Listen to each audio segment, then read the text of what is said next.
자, 기왕에 땅 얘기가 나와서 말인데요. 이게 지금은 좀 이제 약간 한풀 꺾였지만은 저는 이제 이 꽃이 막 피는 시기를 굳이 나가보지 않아도 잘 알 수 있어요. 저는 꽃가루 알레르기가 있기 때문에 한 이 시즌만 되면 이상하게 몸이 피곤하고 머리가 아프고 콧물이 줄줄 납니다. 그래서 이게 꽃 피는 시즌이구나 이렇게 생각을 알 수가 있는데, 이렇게 우리가 이 자연 세계 이 꽃을 보더라도요, 꽃이 참 이게 예쁘잖아요. 물론 저는 이제 알러지가 있어서 가까이 하지는 못하지만 꽃들이 이렇게 피어 있는 거 보면 참 예쁘다는 생각을 합니다. 그런데 이 꽃이 왜 예뻐야 할까요?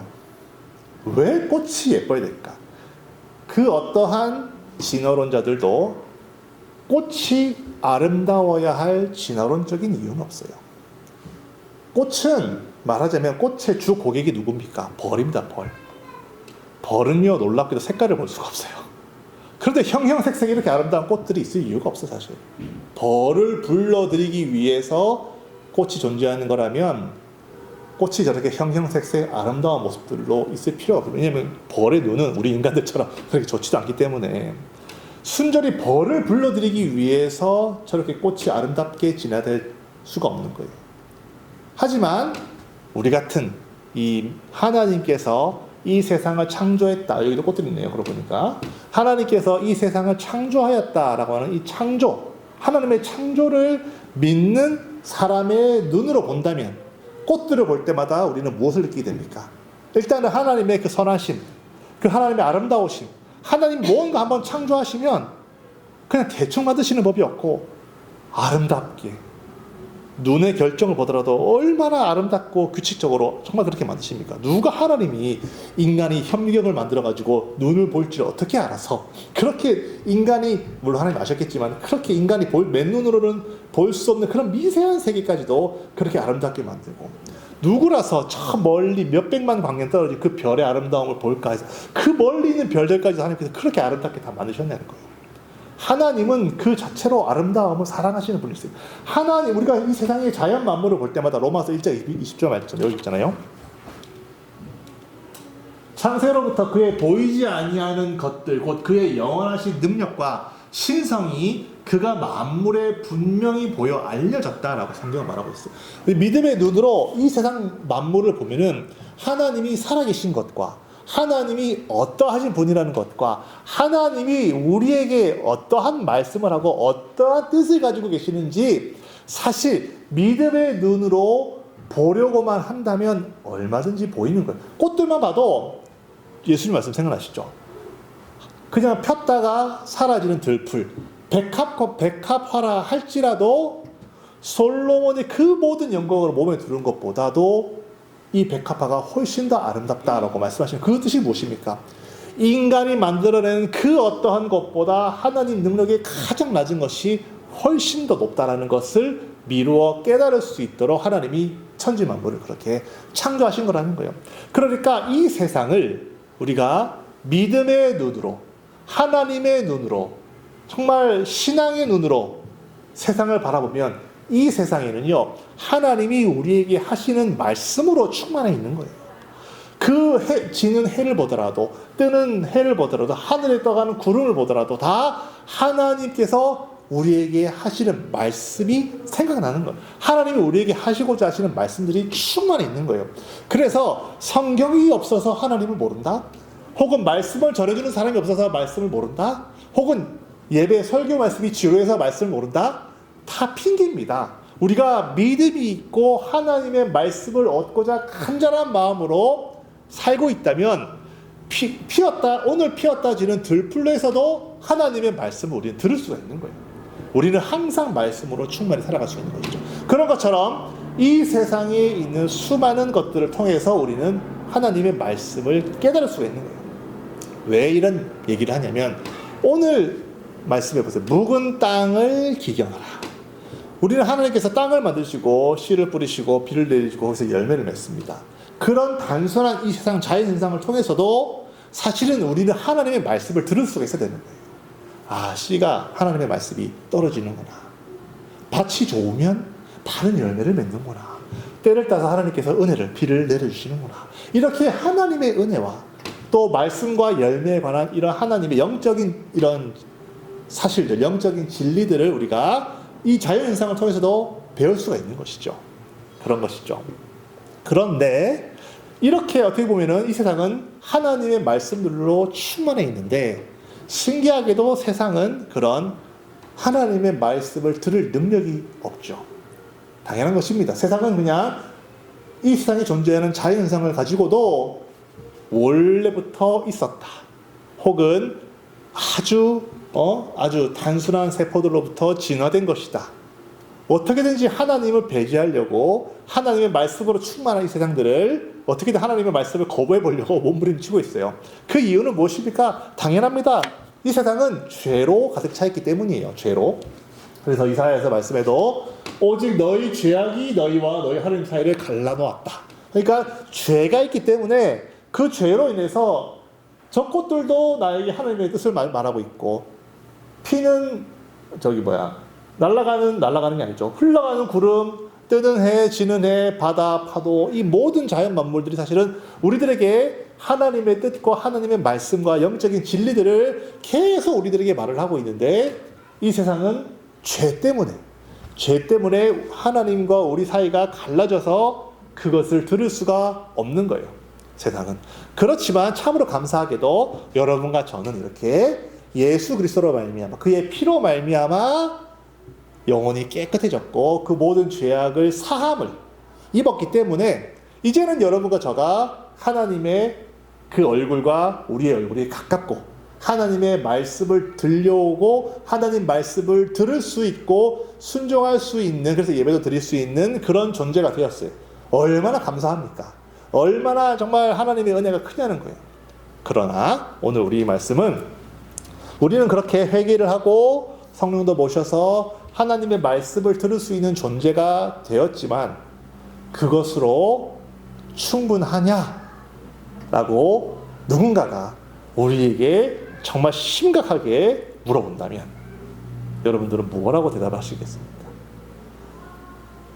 세상에 그 어떠한 내 밭에 소출이 없어도 그 어떠한 세상 가운데 내가 고난과 핍박을 받아도 정말 내가 뜻하고 바라는 모든 것들이 다 이루어지지 않아도 하나님을 내가 알고 구원 얻었기 때문에 나는 완전히 만족해, 완전히 행복해, 완전 평안해 라고 말할 수 있다면 얼마나 좋겠습니까마는 만약에 여러분 중이나 저나 누군가가 우리에게 물어본다면 그렇게 정말 하나님 한 분만으로 좋고 말씀이 들려오는 것만으로 행복하고 아무런 바라는 게 없냐 물어본다면 좀 이렇게 대답을 선뜻 하기가 머리로서나 그렇다고 대답해야 될 것 같은데 참 대답하기가 좀 어려운 그런 우리 상황들이 정말 이렇게 그리스도인으로서 참 이렇게 이러지도 못하고 저러지도 못하는 그런 난감한 상황이 우리에게 다 있는 것 같아요.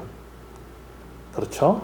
이렇게 굳이 물어보지 않아도 서로 간의 체면 때문에 이렇게 물어보지 않아도 우리는 다 알 수가 있어요. 왜 그렇습니까? 우리 안에 어떤 하나님 한 분만으로 충만하고 이게 그 은혜가 가득 차서 그것만 생각하면 눈물이 줄줄 흐르고 그 어떠한 어려움과 괴로움이 있어도 그건 하나님의 사랑만으로 내가 구원받았다는 그 사실만으로 하나님의 말씀이 들려온다는 그 사실만으로 만족해야 되는데 그렇지 않은 이유는 사실은 우리 마음 가운데 어떤 예수를 믿고 살아가는 신앙생활을 하고 있는 그 성도로서의 이 기쁨이 사실 그렇게 충만치가 않아서 그래요. 아예 하나님을 내가 몰랐더라면 내가 하나님 없이 산다면 그냥 세상 사람들처럼 내가 하고 싶은 거 다 해보고 내가 살고 싶은 것에 내가 마음대로 살아보고 내가 하고 싶은 하나님 뜻과 상관없이 하나님의 말씀과 상관없이 정말 내가 하고 싶은 것 내 생각과 내 지혜로 내가 그냥 다 계획을 세워서 내 멋대로 살아보고 놀아보고 맛보고 이것저것 내가 다 해볼 텐데 사실은 우리는 믿는 사람이기 때문에 이걸 다 내 마음대로 누려보지도 못하면서 그런가 하면 내가 또 하나님 안에 있는 그런 큰 기쁨을 내가 날마다 누리고 살고 있지도 못하기 때문에 뭔가 중간에 끼어가지고 이러지도 못하고 저러지도 못하고 뭔가가 이렇게 약간 좀 이렇게 막 이게 하여튼 뭔가 미지근한 것 같은 그런 상태로 살아가고 있는 사람들도 성도들도 많이 있는 것 같아요. 왜 그런 기쁨이 없냐? 사실은요, 우리 신앙의 생활에 있어서 매일매일 하나님께서 우리에게 주시는 이런 눈에 보이는 어떤 그런 열매들이, 신앙의 기도의 열매, 믿음의 열매, 이런 헌신의 열매, 이런 눈에 보이는 열매들이 매일매일 만약에 우리 삶 가운데 매일매일 기도 응답들이 매일매일 있다면 기쁠 거예요. 기쁘겠죠. 하지만 사실 이게 없단 말이야. 솔직히 깨놓고 얘기해서 눈에 보이는 열매가 그렇게 기도했는데 아직도 이루어지지 않은 열매들이 있고, 아직도 되지 않고 있고, 아무 일도 없이 그냥 고난과 괴로움만 당하는 것 같은 그런 삶들이 계속 이어져 가니까 기쁨을 얻고 열매는 없는 것 같은데, 그렇다고 해서 하나님이 떠날 수는 없고, 이게 참 마음이 괴로운 상태가 항상, 솔직히 우리의 마음이 그래요. 만약에 이런 상황에 있는 그리스도인들이라면 오늘 이 말씀을 우리가 잘 듣고 깨달아야 합니다. 오늘 이 말씀을 잘 듣고 깨달아야 됩니다. 왜 열매가 없냐? 물론 우리가 열매를 우리가 논하자고 한다면요, 이 열매라고 하는 것은 좀 더 구체적으로 말씀드리자면 하나님의 기도 응답입니다. 하나님께서 기도 응답이에요. 열매라고 하는 눈에 보이는 것. 하지만 열매랄까? 기도 응답은요, 눈에 보이는 열매도 있지만 눈에 안 보이는 열매도 있어요. 그렇죠? 그리고 어떤 세상적으로 내가 필요한 것들도 있지만은 하나님께 내가 원하는, 정말 내가 간절히 원해서 기도해서 얻는 그런 열매도 있지만은 나는 그렇게 원치 않아. 나는 사실 그렇게 간절히 원하진 않아요. 하지만 하나님의 입장에서는 이것이 이 친구에게 필요해. 필요해서 주시는 것도 있어요. 필요해서. 나는 이런 자리, 이런 고난, 이런 것들 사실 별로 필요 없는데 하나님 판단하시기에 얘는 이게 필요해. 그래서 내가 원치도 않았던 것을 길을 열어주신다든지 뭘 하게 하신다든지 이런 필요에 의해서 주어지는 열매들도 있어요. 또 단번에 기도했더니 단번에 이루어지는 그런 열매도 있는가 하면 정말 점진적으로, 여러분 꽃들, 이게 나무들이 자라는 거 보세요.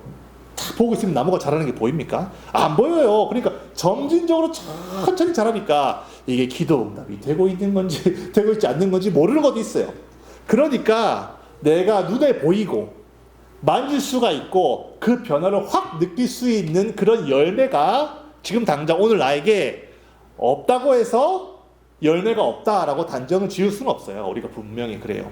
하지만 여러분과 제가 원하는 열매들은 눈에 보이고 만질 수 있고 변화가 확실한 그런 열매들이 날마다 있으면 좋겠다 이거예요. 그런 열매가 날마다 있다면 사실 우리의 삶은 아주 기쁠 거예요. 우리의 삶은 정말로 하나님을 찬양하고 하나님이 날마다 응답을 주시니까 너무너무 기쁠 거예요. 하지만 눈에 보이고 만질 수가 있고 그렇게 변화가 확실한 그런 기도 응답들이 잘 없기 때문에 우리는 사실 좀 이렇게 하나님의 기도 응답이 좀 더딘 것 같고 하나님 멀리 계신 것 같고 그런 느낌을 가질 수가 있어요. 그런데 그렇다면 우리가 한번 지금 던져볼 수 있어요. 눈에 보이고 눈에 정말 내 손에 만져지고 그런 변화가 확 이렇게 있는 그런 기도 응답, 그런 열매들을 구하는 것이 나쁜 것인가요? 그런 열매를 구하는 것이 나쁜 것인가? 아니에요. 왜? 구할 수 있어요. 당연히 구해야 됩니다. 보세요. 누가복음 18장을 볼게요. 누가복음 18장. 잘 아시는 말씀이겠지만 그래도 성경 말씀을 확인해 보는 게 좋을 것 같아요. 누가복음 18장에 이런 사람이 나옵니다. 이게 예수님이 직접 하신 말씀이죠. 누가복음 18장에 보면은 불의한 재판장의 이야기가 나옵니다. 불의한 재판장. 그런데 이 불의한 재판장의 내용이 좀 당혹스러워요. 왜 당혹스럽냐면 이 과부가 있는데요. 이 과부가 3절에 보시면은 자주 그 재판관한테 가가지고 내 원수에 대한 나의 원한을 풀어달라고 계속 기도를 하는 거예요. 지금 우리가 이 성경 말씀이니까 좀 이렇게 잘 이렇게 감이 안 와서 그렇지만은 내 원수를 갚아달라, 내 원한을 풀어달라고 지금 그렇게 울부짖는 거예요. 여러분, 성경에서 원수 이러면은 어떤 가르침이 떠오릅니까? 원수를 사랑하라. 그쵸? 원수를 사랑해야 되는데 지금 이 과부는 내 원한을 풀어주소서라고 기도하고 있는 거예요. 그러니까 재판장한테 구하고 있는 거예요. 그러면 예수님이 만약에 이 비유를 드시면서 원수를 사랑해야지 라고 말해야 될 것 같은데 예수님은 그렇게 말씀하지 않으세요. 예수님은 자, 이렇게 주께서 이르시되 불의한 재판장이 말한 것을 들어라. 불의한 재판장이 이 과부가 나를 끈질기게 날 괴롭게 하니까 내가 이 원한을 풀어줘야 되겠다 라고 말한 그 재판장의 말을 기억하라는 거예요. 하물며 하나님께서 그 밤낮 부르짖는 택하신 자들의 원한을 풀어주지 아니하겠느냐, 그들에게 오래 참으시겠느냐라고 하나님이 밤낮 부르짖는 택하신 자들의 원한을, 그러니까 밤낮 부르짖고 있는데 이 택하신 자들은 뭡니까? 우리 같은 구원 얻은 사람들이에요. 이 구원 얻은 사람들이 하나님 제발 나의 이 원한을 갚아주세요. 분명히 하나님께서는 원수를 사랑하라고 가르쳤는데 또 한편으로는 하나님께서는 이 원한 풀어달라고 기도하는 거예요. 그러면 무엇이 하나님 뜻입니까? 그럼 원한 풀어달라고 막 기도하는데 하나님이 네가 택하신 자가 이러면 안 되지. 너마 원수를 사랑하라고 했잖아. 원수를 사랑하라고 기도해야지 라고 하나님이 말씀하셨나요? 아니요. 네가 그렇게 밤낮으로 원한 풀어달라고 기도하니까 내가 네 원한을 풀어주겠다. 내가 너에게 원수를 갚아줄게. 네 원한 풀어줄게. 걱정하지 마 라고 하나님이 말씀하신다는 거예요. 그러면 자 보세요. 원수에 대해서 우리가 지금 두 가지 말씀이 있는 거예요. 이 컨플릭트 두 가지 말씀. 어떤 말씀은 원수에 대해서는 사랑하라 그러고, 또 어떤 말씀에서는 그 원수 기도해. 내가 원한 갚아줄게 라고 말씀하시는 거예요. 그러면은 원수를 사랑하라, 용서하라, 화해하라, 포기해라, 괜찮다고 받아들여라, 이렇게 말씀하시는 것과 또 그래 네가 원하느냐 기도해라, 내가 갚아줄게, 내가 그 원수 깨부셔줄게, 오래 기도해라고, 이 두 가지 말씀, 이 두 가지 말씀이 어느 것이 하나님의 말씀입니까? 여러분, 그렇죠. 아주 또 둘 다 하나님의 말씀이에요. 둘 다 하나님의 말씀. 둘 다 하나님의 말씀이라는 거예요. 둘 다. 그러니까 여기서 우리가 갖는 딜레마는 이거예요. 그러면 도대체 무엇이 둘 다 하나님의 말씀인데, 둘 다 하나님의 뜻인데, 무엇이 오늘 나에게 주시는, 만약에 원수가 있다면 무엇이 하나님 나에게 응답하실 하나님의 뜻입니까? 원수를 사랑하라는 것이 오늘 나에게 주어진 하나님의 뜻입니까? 아니면은 하나님께서 원수를 갚아주실 것입니까? 어느 것이 하나님의 뜻입니까? 라고 판단하는 것이 우리에게 중요하게. 왜냐하면 이것들은 응답이고 열매이기 때문에 하나님 이 응답 주실 겁니까? 저 응답 주실 겁니까? 여기서 우리의 삶은요, 성도들의 삶은 이래야 하는 것입니다. 우리는 때로는요, 하나님의 말씀을 우리 스스로 판단해요. 하나님의 응답을 우리 스스로 판단해요. 그래서 하나님이 용서하라고 하셨으니 용서해야지. 용서할 수도 없으면서 억지로 하면 물론 이게 용서하려고 하는 몸짓은 해야 됩니다. 우리가 하나님 말씀이기 때문에 그런 액션은 취해야 돼요. 하지만 그 사람을 용서하는 것이 하나님의 뜻인지, 그 사람이 내가 그래서 하나님께서 원수를 갚아주셔야 되는 것인지는 전적으로 누구에게 달렸다? 하나님께 달렸다는 거예요. 전적으로 하나님 소관입니다. 칼자루는 하나님이 들고 계신 거예요. 내가 들고 이거 원수를 사랑해야 되나, 원수를 사랑해야 되나 보다, 내가 죽여야 되는구나, 이게 아니고 하나님이 정해주시는 거예요. 그러니까 우리가 해야 될 일은 하나님께 나의 이 마음을 가지고 이 과부처럼 나아가는 거예요. 하나님, 나 정말 마음이 괴롭고 마음 같아서 저 인간 완전 다 망해버리면 좋겠어요. 마음 같아서 하나님께서 정말 내 원수를 좀 갚아주시면 좋겠어요. 내 눈앞에서 정말 저 사람이 완전 싸우리 다 망하고 깨부셔지고 완전히 감옥 갔으면 좋겠어요. 그런 마음을 사실은 토로하는 것이 좋아요. 하나님께 그렇게 솔직하게 나아가면, 하나님 두 개 다 한 뜻이라고 했잖아요. 그 상황에서 하나님이 우리에게 주실 응답을, 만약에 너가 그래도 저 사람 원수지만 용서해라, 네가 한 것도 있고 생각해봐라, 좀 용서해라, 화해해라, 사랑해라 라는 말씀이 만약에 주어지면요, 그 말씀만 주어지는 것이 아니라 그 사람을 사랑하고 용서할 수 있는 능력까지 내 마음에 부어주세요. 여러분, 내가 억지로 용서할 수 없는데 용서하는 것이 아니라 하나님이 정말로 하나님 뜻이 오늘 이 상황에서는 용서하고 화해하는 것이 하나님 뜻이라면, 그 말씀과 더불어 하나님이 나에게 기꺼이 그 사람을 용서할 수 있는 마음까지, 능력까지 함께 부어주십니다. 이게 바로 그 순간에 그 사람에게 있는 하나님 뜻이에요. 말하자면 열매라는 거예요. 신앙의 열매. 그런가 하면 어떨 때는요, 하나님이 대신 원수 갚아주시는 것도 있어요. 저는 그런 경우를 많이 봤어요. 하나님께서 나는 정말 무슨 것이 한 뜻인지 몰라가지고 하지만 정말 나는 정말 괴로워요, 하나님. 그냥 하나님께 솔직하게 나아가면, 하나님께 가면 쓰지 않고, 하나님 그래도 용서해야 되겠죠. 이렇게 나아가는 것이 아니라, 하나님 생각해보세요. 나는 지금 저 사람 정말 말이 됩니까? 막 나아가면, 하나님께서 정말로 나의 이 억울한 마음을 풀어줄 때도 있다는. 그러면 그때는 그게 하나님의 말씀인 것이죠. 하나님의 뜻인 것이죠. 내 신앙의 열매인 것이죠. 근데 나는 사실 이것보다는 이런 게 더 눈에 보이고 확실하니까 이런 걸 바꿔시키는 한데, 그건 내가 할 수 있는 게 아니잖아요. 하나님께서 이거 주시든지 저거 주시든지 열매를 주신다는 거예요. 열매를. 그것이 내 신앙의 열매든 아니면 눈에 보이고 확실한 열매든 그렇게 열매를 하나님께서 주신다는 거예요. 내가 하나님께 나아갈 때 말씀으로 주신다는 것이죠. 이것이 가장 어떤 뭐랄까요? 일반적인 성도의 삶입니다. 우리가 기도하면, 우리가 하나님의 말씀을 듣고자 하고 그 말씀대로 살려고 하고 그 말씀을 받으면, 뭐 용서하라는 말씀이든지 아니면 정말 뭐 불의한 재판과 생각해서 기도하든지 어쨌든 그 말씀을 받고 말씀대로 살려고 하면은 하나님께서 응답을 주시는데 오늘의 주제는 사실 이게 아니고, 말씀을 주시고 은혜와 긍휼로서 응답을 주시는데 말씀과 응답 사이에 우리가 해야 될 일이 있다는 거예요. 바로 그게 오늘 말씀의 주제입니다. 어디 갔어? 묵은 땅을 기경하라. 자, 아까 처음에 제가 서두에 말씀드렸듯이 자연을 통해서, 왜냐하면 자연도 하나님이 만드신 것이니까 하나님의 말씀과 그의 신성이 그 안에 다 있어요. 그렇기 때문에 믿는 눈으로, 믿는 마음으로 이런 것들을 바라보면 거기서도 배울 점들이 많이 있어요. 자, 묵은 땅. 이 묵은 땅 우리가 사실 저는 본 적이 없어요. 사실 뭐 묵은 땅이라 그러면은 본 적이 없는 건 아니에요. 본 적이 없는 것은 아닌데 거기도 가면 있어요. 후보랑 팔가 어디쯤인가? 후보랑 아닌가?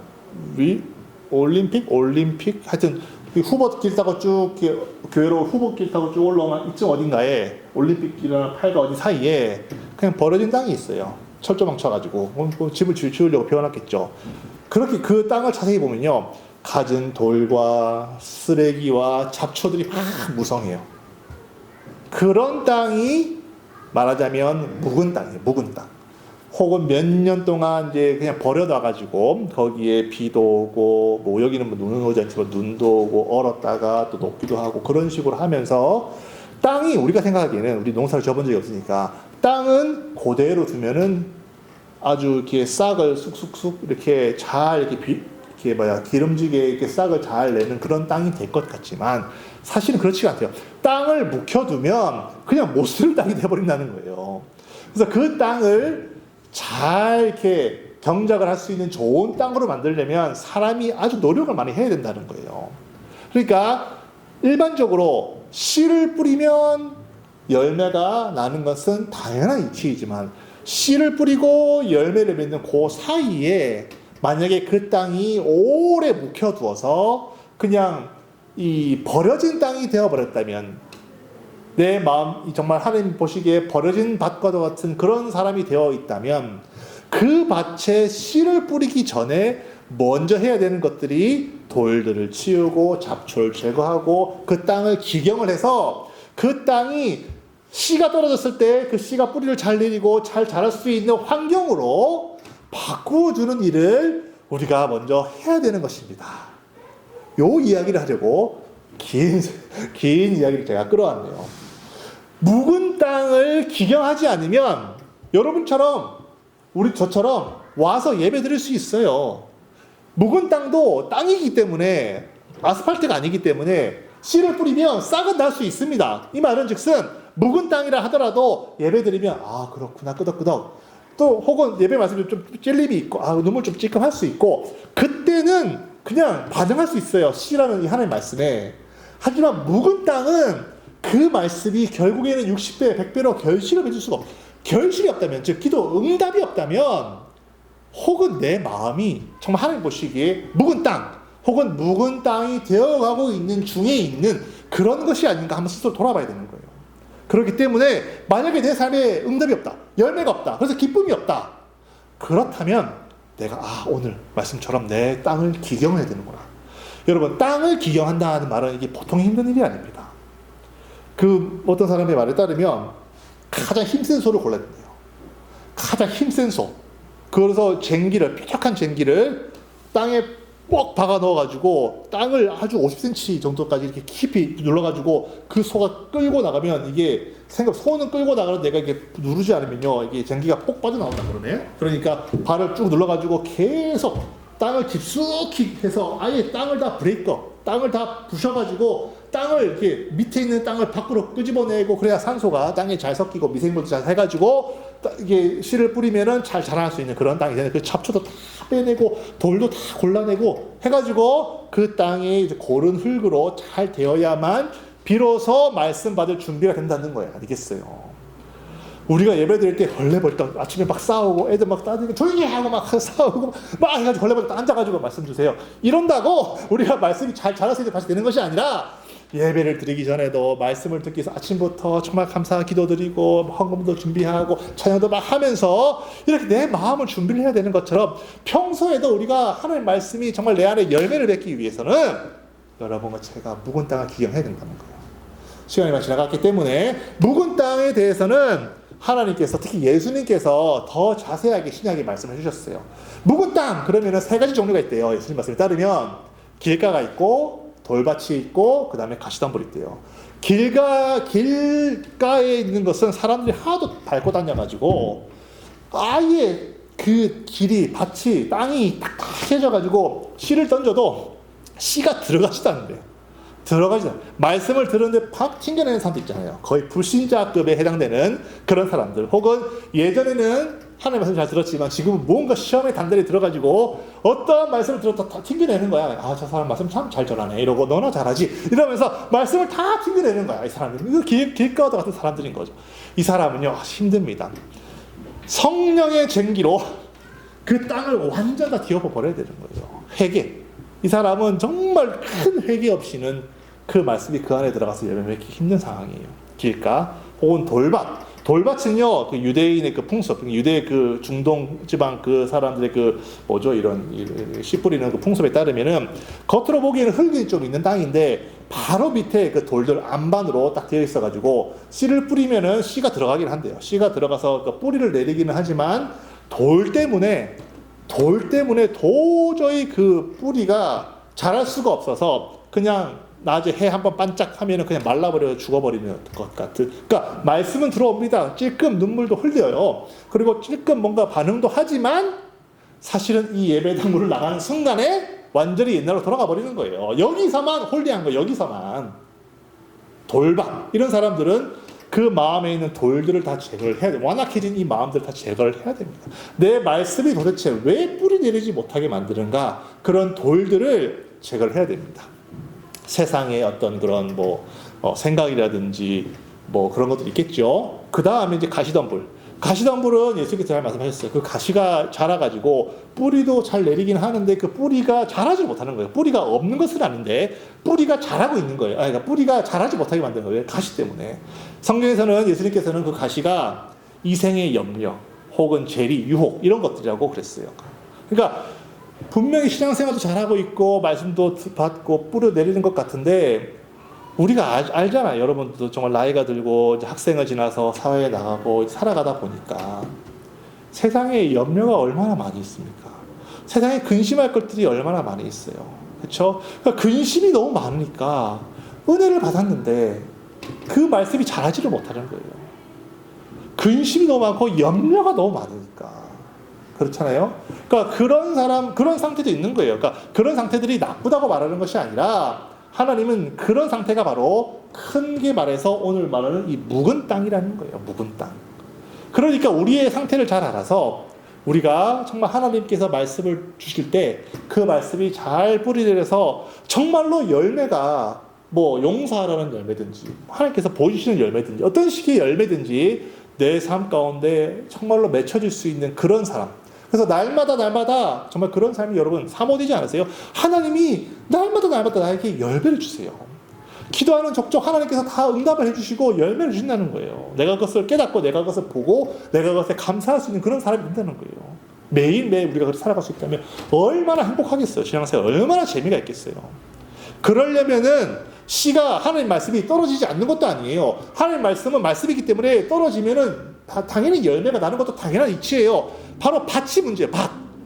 내가 혹시라도 묵은 땅 혹은 묵은 땅이 되어가고 있는 것은 아닌가 스스로를 돌아보고 내가 뭐 길가인지 돌밭인지 가시덤불인지 뭐 염려가 있다면 정말 내가 염려하지 않도록 하나님께 정말 이렇게 나아가야 되는 것이에요. 염려가 있다면 하나님께 해결하려고 나아가야 되는 거죠. 그래서 내 마음에 묵은 땅을 하나씩 없애갈 때 신기하게 하나님이 우리의 삶을 여러분과 저의 삶을 매일매일 하나님의 열매 하나님께 주시는 놀라운 선물들로 채워갈 수 있다는 것이 호세아서 10장 말씀의 결론입니다. 할렐루야. 아멘. 여러분, 하나님의 말씀과 열매는 멀리 있지 않아요. 바로 내가 그 말씀을 받아서 그 뿌리가 잘 자라서 그 뿌리가 정말 열매를 맺을 수 있을 때까지 그 말씀을 잘 품고 깨달아서 정말 그 열매가 온전한 열매를 맺을 때까지 우리 12장, 호세아서 12장, 10장 마지막 절 요것만 읽고 끝내겠습니다. 그래서 이 호세아서의 결론이 뭐냐? 그 12절의 말씀의 결론이 뭐냐? 10절에 보세요. 10장 12절. 그래서 지금이 곧 여호와를 찾을 때니 12장 후반부에 보면요. 기경하라. 지금이 곧 여호와를 찾을 때니. 오늘이라는 거예요. 오늘. 오늘 여러분께서 이 말씀을 들었다면 저와 여러분이 오늘 이 말씀을 들었다면 그래 한 달 뒤쯤 어디 뭐 여행 갔다 생각해 보지가 아니고 캠프 가서 내가 그때 회개해야지가 아니고 오늘 저녁부터 해야 되는 거예요.